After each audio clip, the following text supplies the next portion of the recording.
is in a very strong position to take on more leadership roles that seek to advocate for consequential issues in the global agenda.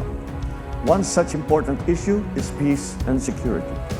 The Philippines is running for a non-permanent seat in the United Nations Security Council for the term of 2027 to 2028.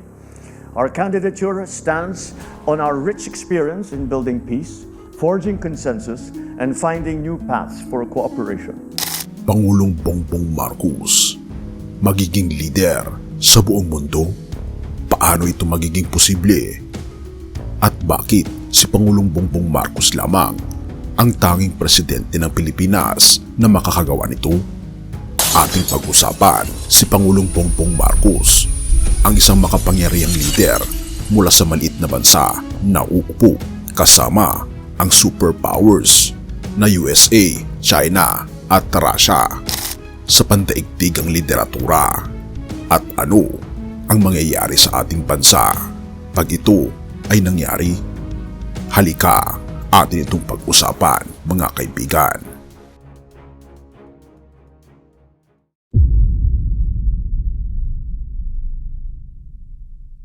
Tahimik ang Malacanang, ngunit sa loob ng pinalamutian nitong bulwagan, isang mahalagang tagpo ang nagaganap. Si Pangulong Ferdinand R. Marcos Jr. ay humaharap sa mga ambasador ng higit sa 50 na bansa. Pero hindi lamang ito simpleng diplomatikong gathering. Ito ang simula ng isang kwentong maaring magbago sa kinabukasan ng Pilipinas. Ngunit bakit napakahalaga nito? At paano ang isang maliit na bansa tulad ng Pilipinas ay nagiging sentro ng usapan ng mga pinakamakapangyarihang bansa sa buong mundo? Dito mag-umpisa ang kwento ng laban. Ang United Nations Security Council o UNSC ay binubuo ng 5 permanenteng miyembro: ang China, France, Russian Federation, United Kingdom at United States of America. Ito ang mga bansang itinuturing na superpowers ng mundo. Pero may puwang pa para sa 10 di-permanenteng miyembro at dito papasok ang Pilipinas. Sa harap ng mga dayuhang diplomat, muling ipinanawagan ni Pangulong Bongbong Marcos ang pagsuporta ng bawat bansa sa kandidatura ng Pilipinas para sa isang upuan sa UNSC para sa 2027 to 2028. Ang tanong, bakit napakahalaga ng upuang ito? Hindi lamang ito isang pangarap, kundi isang plano. Sa loob ng 60 years, mahigit 14,000 Pilipino na sundalo ang naipadala sa 21 peacekeeping operation sa buong mundo. Ang Pilipinas, bagamat maliit sa laki, ay patuloy na nagpapakita ng kakayahan sa pagbuo ng kapayapaan, pagbuo ng konsensus at pagkikipagtulungan sa iba't ibang bansa. Pero ito lang ba ang dahilan? Hindi. Sa ilalim ng liderato ni PBBM, ang Pilipinas ay nagpatupad ng independent foreign policy na nagpapalawak ng diplomatikong relasyon nito, hindi lang sa mga tradisyonal na kalyado, kundi pati na rin sa mga bagong kaibigan sa iba't ibang bahagi ng mundo. At dito magsisimula ang makapangyarihang kwento. Habang pinapakinggan si Pangulong Bongbong Marcos, tila isa-isang nagtatanong ang mga ambasador, paano naging ganito katatag ang isang maliit na bansa? Ang sagot, hindi ito aksidente. Si Pangulong Bongbong Marcos ay isang lider na may malinaw na plano. Ang gawing modelo ang Pilipinas sa pandaigdigang entamplado.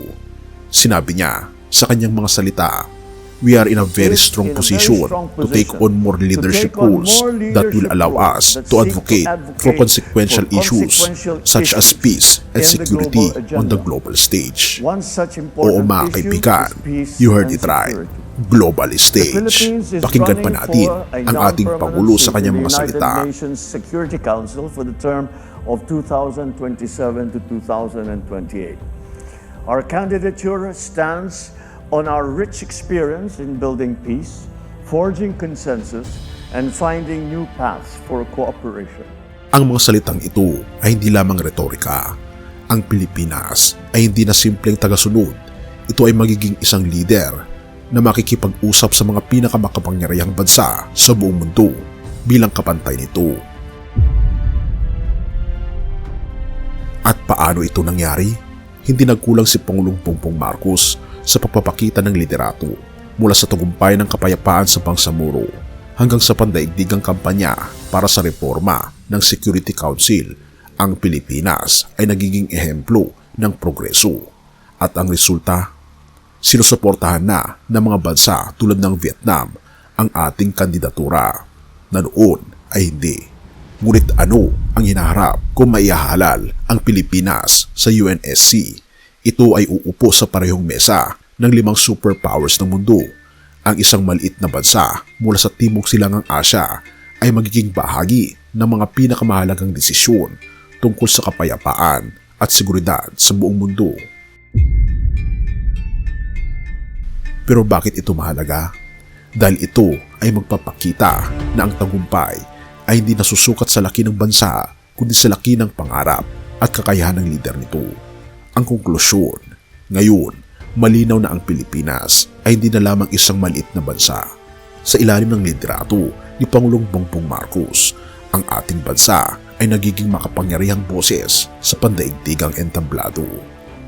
Si PBBM, ang ating Pangulo, ang lider mula sa maliit na bansa, ay handa nang makipagkamay sa mga higante ng mundo.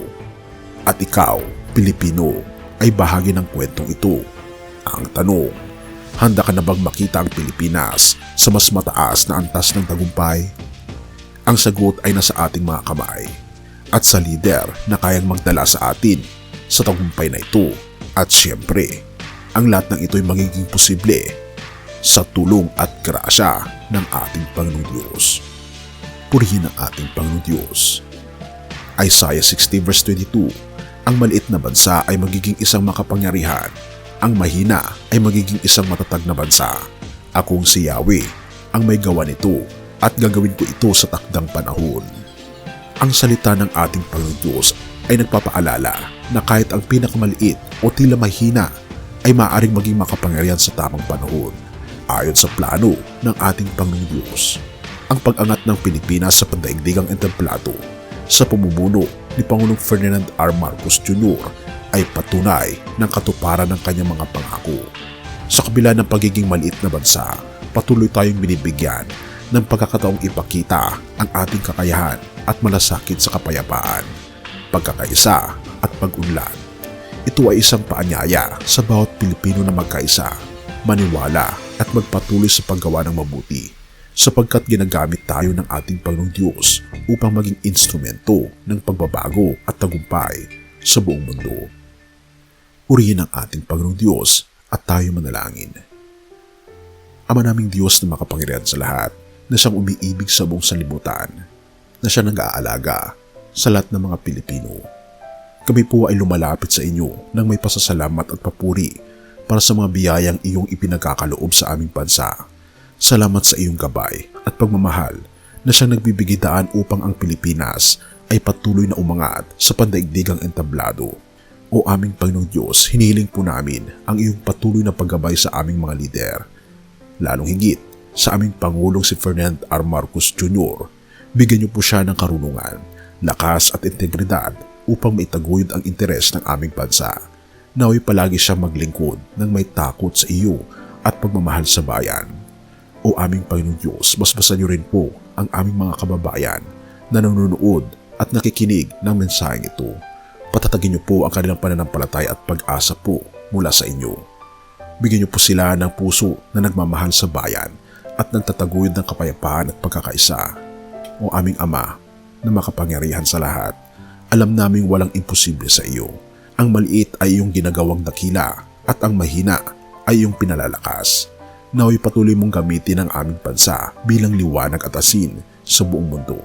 At naway sa aming simpleng pagkatao, tulungan kami na maging asin at instrumento rin po ninyo ng inyong pong pagpapala sa aming mga kaibigan at kapitbahay.